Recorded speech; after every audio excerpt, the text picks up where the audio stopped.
आप देख रहे हैं जी प्राइम अमेरिका।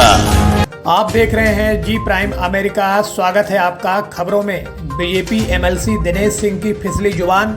भगवान राम को बताया ब्रह्मांड का नेता, लोहिया अंबेडकर थे प्रदेश के नेता। खबर सुल्तानपुर से है, जहां रायबरेली में 2019 में कांग्रेस से बगावत कर सोनिया गांधी के खिलाफ ताल ठोकने के बाद बीजेपी एमएलसी दिनेश सिंह की निगाहें अब सुल्तानपुर पर टिक गई हैं। सुल्तानपुर को इसौली विधानसभा क्षेत्र के कुड़वार ब्लॉक स्थित एक स्कूल में वो मीडिया से रूबरू हुए, जहां उनकी जुबान फिसल गई। उन्होंने कहा कि लोहिया अंबेडकर प्रदेश के नेता रहे होंगे, लेकिन भगवान राम ब्रह्मांड के नेता थे।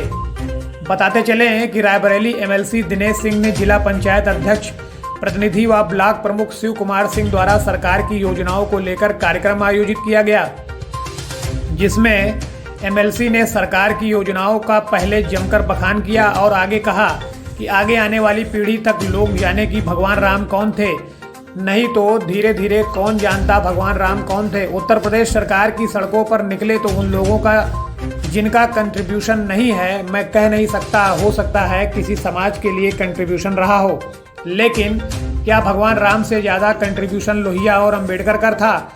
मैं इनको नकार नहीं रहा, लोहिया और अंबेडकर का योगदान रहा होगा इस देश में, लेकिन क्या भगवान के योगदान को कोई नकार सकता है? बताते चले कि उन्होंने कहा कि हमको हिंदुस्तान में रहते हुए गर्व से ये कहना होगा कि मोदी योगी ने हमारे संस्कार और संस्कृति को सुरक्षित रखने का काम किया।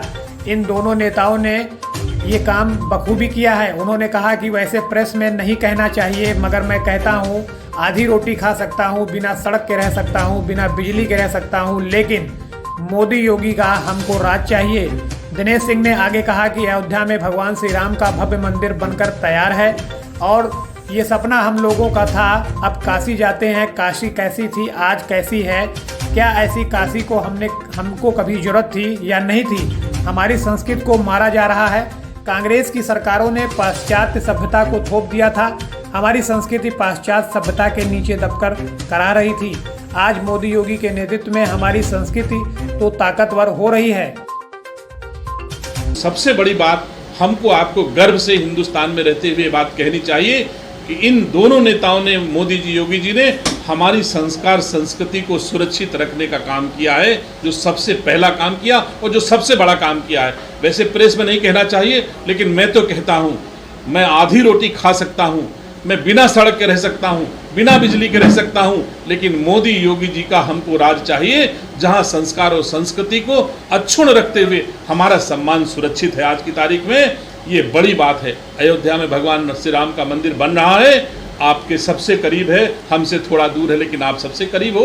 अयोध्या के करीब में ये सपना हम लोगों का था कि किसी तरह भगवान राम का मंदिर बने।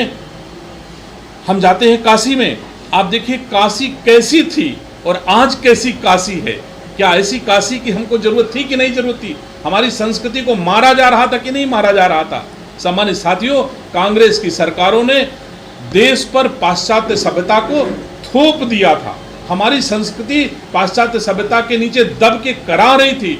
आज मोदी योगी जी के नेतृत्व में कम से कम हमारी संस्कार संस्कृति तो बलवती हो रही, ताकतवर हो रही है, और आगे आने वाली पीढ़ियों तक लोग जाने कि भगवान राम कौन थे, नहीं तो धीरे धीरे लोग जानते कौन थे, भगवान जाने। उत्तर प्रदेश की सड़कों पे निकलो तो आप उन लोगों को, जिनका मैं कह नहीं सकता कि कंट्रीब्यूशन नहीं हो सकता, किसी समाज के लिए कंट्रीब्यूशन रहा हो, लेकिन क्या भगवान राम से ज़्यादा कंट्रीब्यूशन लोहिया जी का था, अंबेडकर जी का था? मैं इनको नकार नहीं रहा हूँ, अंबेडकर जी का भी योगदान रहा होगा, लोहिया जी का योगदान रहा होगा इस देश में, लेकिन क्या भगवान राम के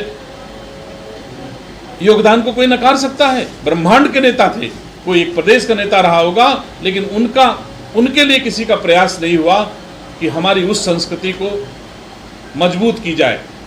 मैं विधायक जी सपा के प्रदेश अध्यक्ष आए हुए हैं, 2 मिनट में मैं पूरा कर लेता हूं बस। सम्मानित साथियों, 74 शताब्दी महोत्सव का आयोजन हुआ। वाराणसी में भव्य दीपावली हुई, मथुरा में भव्य कृष्ण महोत्सव, बरसाना में भव्य रंगोत्सव हुआ। उत्तर प्रदेश में 5 अंतर्राष्ट्रीय एयरपोर्ट, 8 एयरपोर्ट संचालित हैं, 13 अन्य एयरपोर्ट और 7 हवाई पट्टी का विकास हो रहा है। 341 किलोमीटर लंबे पूर्वांचल एक्सप्रेसवे जो आपके बिल्कुल करीब से जा रहा है। 297 किलोमीटर लंबे Bundelkhand expressway, 594 kilometre Ganga expressway, Ballia link expressway. सम्मानित साथियों, मुझे याद है मैं शपथ ग्रहण में था और उत्तर प्रदेश के पूर्व मुख्यमंत्री मेरे हाउस के सदस्य थे। जब भी हाउस में जब तक वो सदस्य रहे हैं आते थे, वो इतना लंबा लंबा बोलते थे। देखिए एक्सप्रेसवे जाइए, देखिए मैं। सुल्तानपुर से संतोष पांडे की रिपोर्ट, जी प्राइम अमेरिका के लिए। आप देख रहे हैं जी प्राइम अमेरिका।